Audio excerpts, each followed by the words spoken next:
Well, it is my good pleasure to introduce our speaker today, Reverend Sue Locke. Reverend Sue Locke has been a practitioner of religious science for over 30 years. She has obtained her bachelor's, her master's, and her ministerial degree from Emerson Theologian Institute.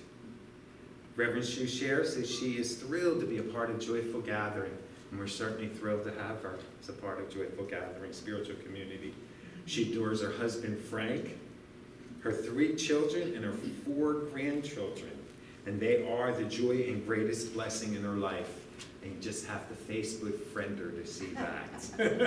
She does such wonderful and beautiful things with her family and shares it with us. I know Reverend Sue personally, and she's been an advisor and a mentor for me in my own spiritual journey in becoming a reverend. So I see Reverend Sue, and I welcome you to see her as a beacon of light, filled with generosity of spirit, of radiant grace, and a blessing to behold. The name of her talk today is Good Vibrations. Feel it. So please join me in giving a warm welcome to Reverend Sue Locke.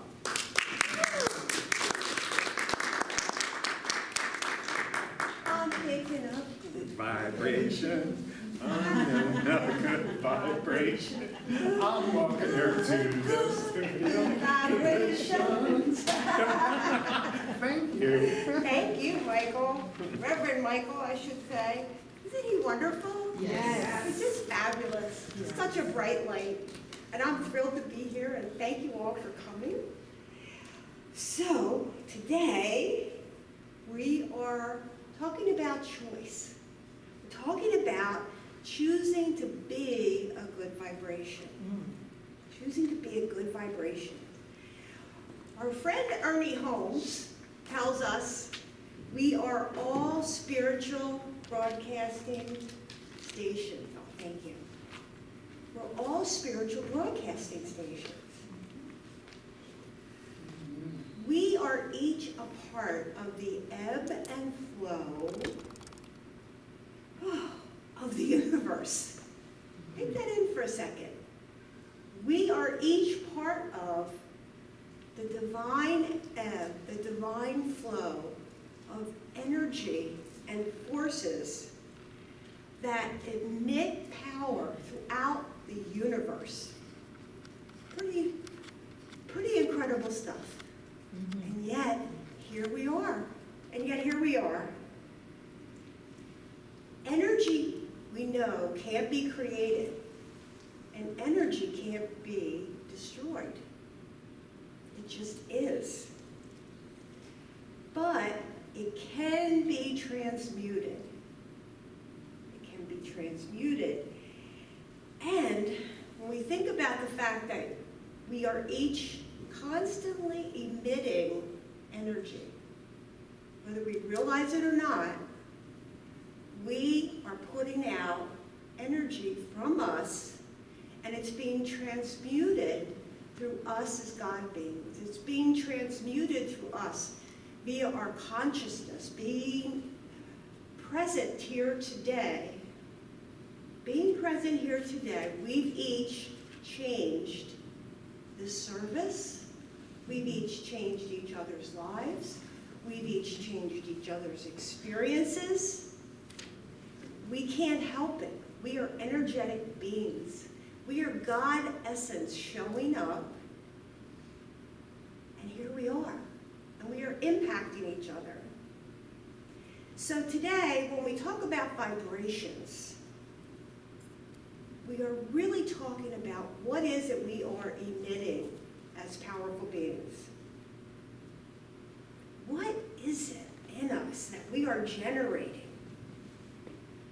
and bringing into form palatable forces that actually become creations because we have allowed Spirit to think through us, and we are now impacting everything.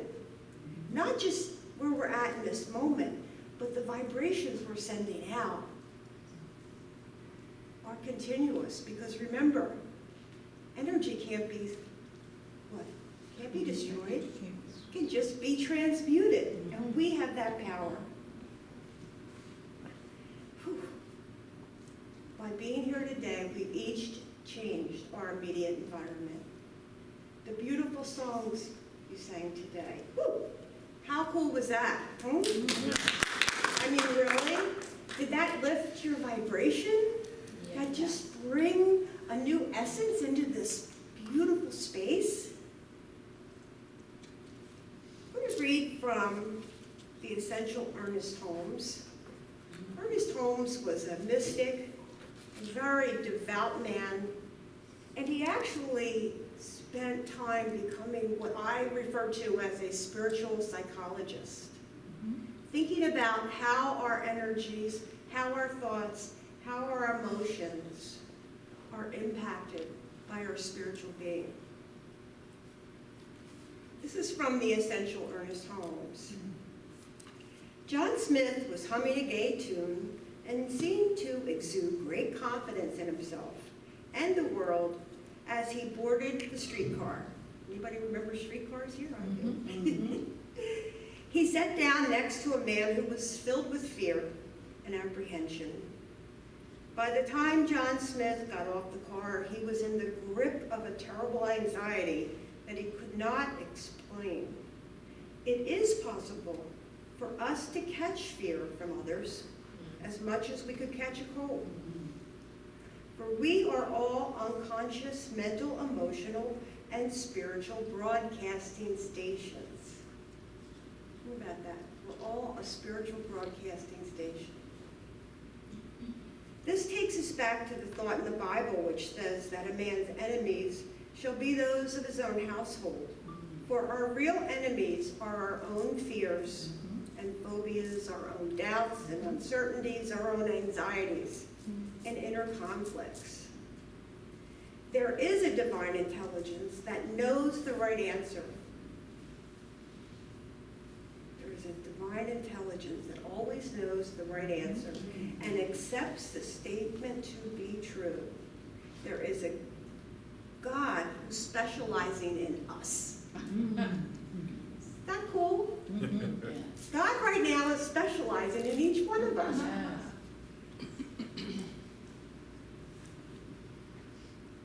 There is a divine intelligence that knows the right answer and accepts the statement to be true. The answer to that problem is right then and right now created in divine mind. We have an issue? You want to ask about it? Divine mind's got the answer. I might not get it yet. This little mind might not get it, but divine mind has already put into motion the right answer. Because divine mind has already created a new creation on behalf of us and our thoughts. That's how powerful we are. If we just allow Spirit to work through us. Know that nothing can hinder you but yourself. If you believe that you can, you can. If you believe that the law of good will work, it will work. You are not changing the nature of its power. You are merely altering your position in it. And I want to say that one again. Whew. If you believe in the law of good, the law of God, divine intelligence, as Michael was saying, is always in motion. It will work. It'll work. Because you and I are not changing the nature of its power. We are merely altering our own position in it. Are you with me on that one? We're not begging. We're not beseeching. We're not carrying on. We're not saying, this is what I want. We are really altering our own position in the ebb and flow of the divine and allowing ourselves to lift up into that place. Divine mind, divine energy, good vibrations are there. They're there. always. We just need to alter our thought processes, to alter our position, and let ourselves rise into that place.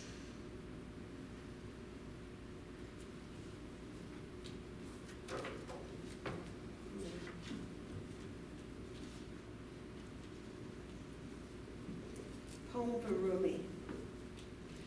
There is a life force within your very soul. Seek that life. There is a gem in the mountain of your body. Seek that mine. Oh, traveler, if you are in search of that, don't look outside. Look inside yourself and seek that. Rumi.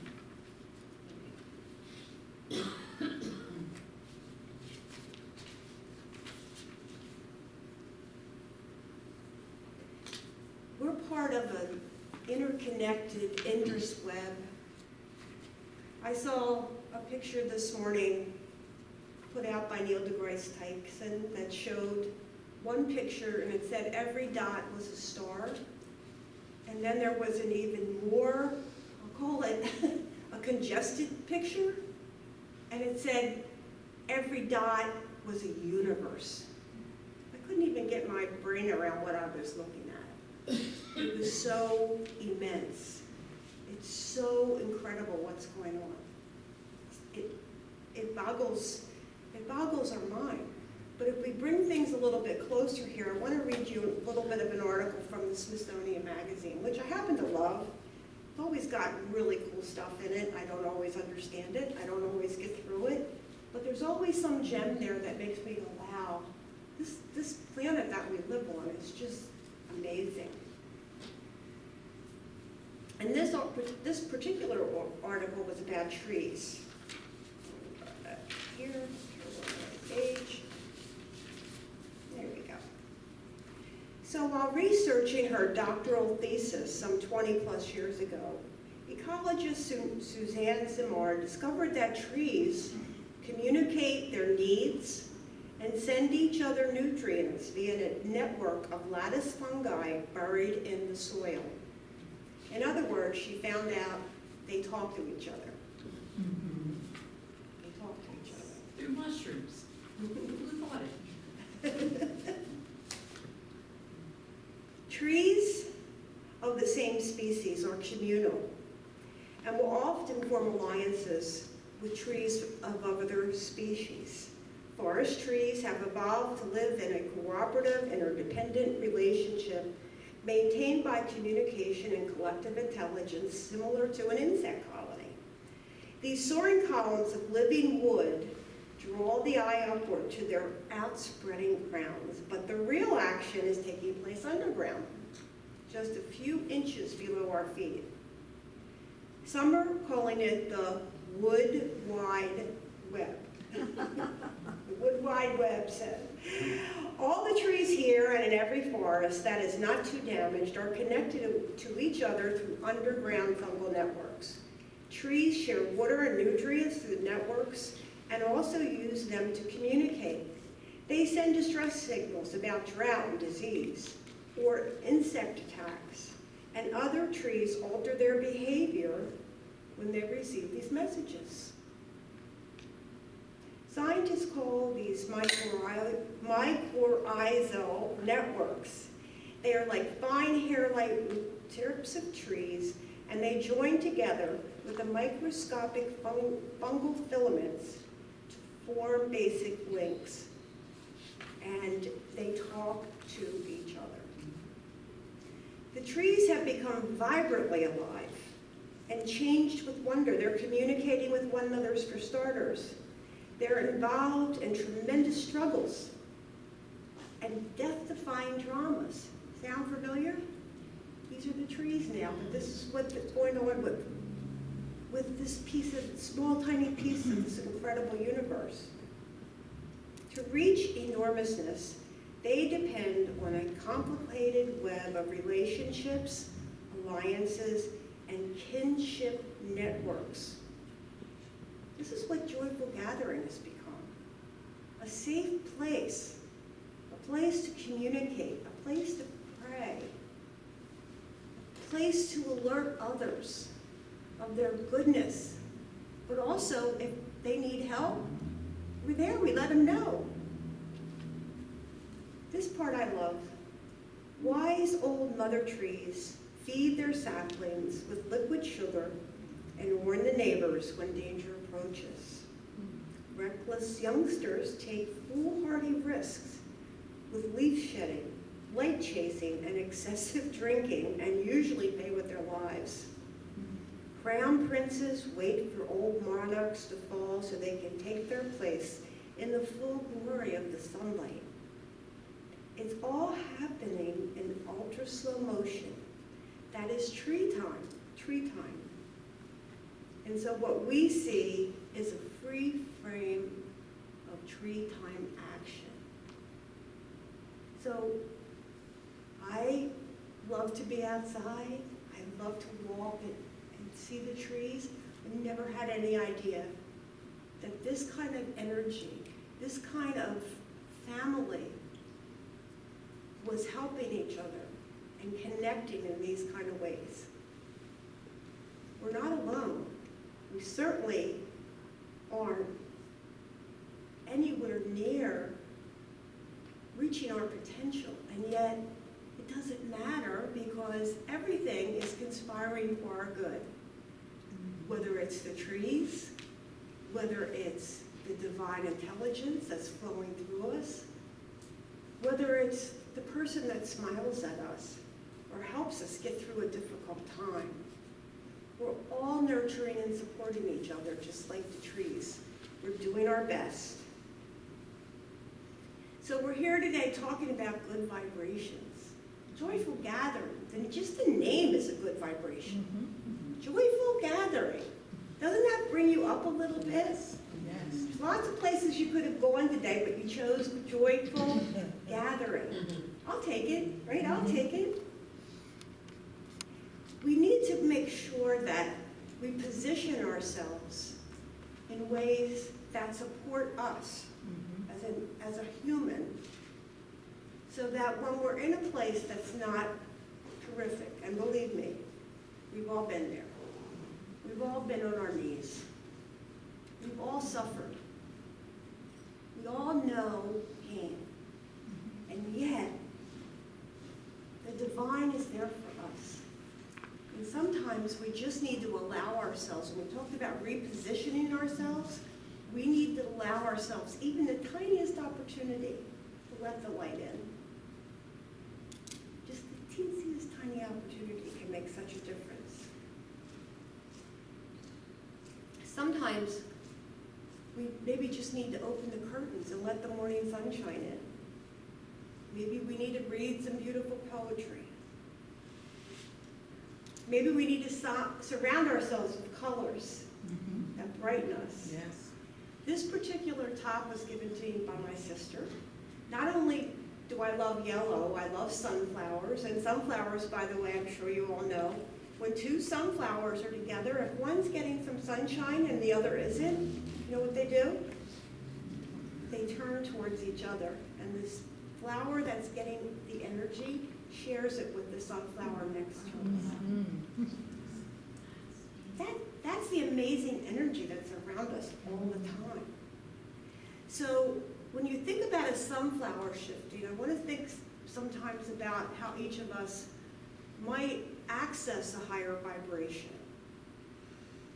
Because there's times when we really need to. We need to reach out and say, please pray for me. Or maybe in that moment, we just need to do something, take a breath.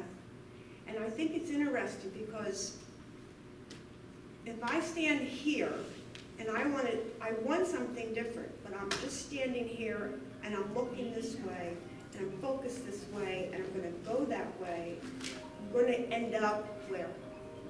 That way, right there. If we take just the tiniest pivot, and again, maybe that pivot is opening the curtains in the morning and letting the sun shine in. Maybe it's listening to beautiful music. Maybe it's just step outside and breathing fresh, beautiful air, or listening to a bird sing. So instead of being here and stuck here, if I take one little pivot this way, I'm going to end up over there. And I'm going to be able to lift my vibration up because I'm consciously seeking something that's a little bit brighter, a little bit higher, something that will give me hope. So that's the kind of choices we have. We can't always end up where we might hope. Spirit might have other ideas for us. And we may end up there eventually, but in that moment, maybe we just need to take a little pivot. Pivot to something that's going to raise your vibration. A beautiful color. A beautiful poem. A beautiful friend. It's all there for us. We just need to let our light shine. And by doing that, we bring beauty and grace into the moment, just like you did when you walked in here today. We each brought our unique and powerful vibration, and we each made a difference here today. That I know for sure. So as we rise up from this place now, go forward, let's just remember that our vibrations are absolutely blessing all those around us because we showed up. We showed up. So we just give thanks for that. And we say, as Michael Sharon said, amen, right? Amen. We showed up today. Thank you.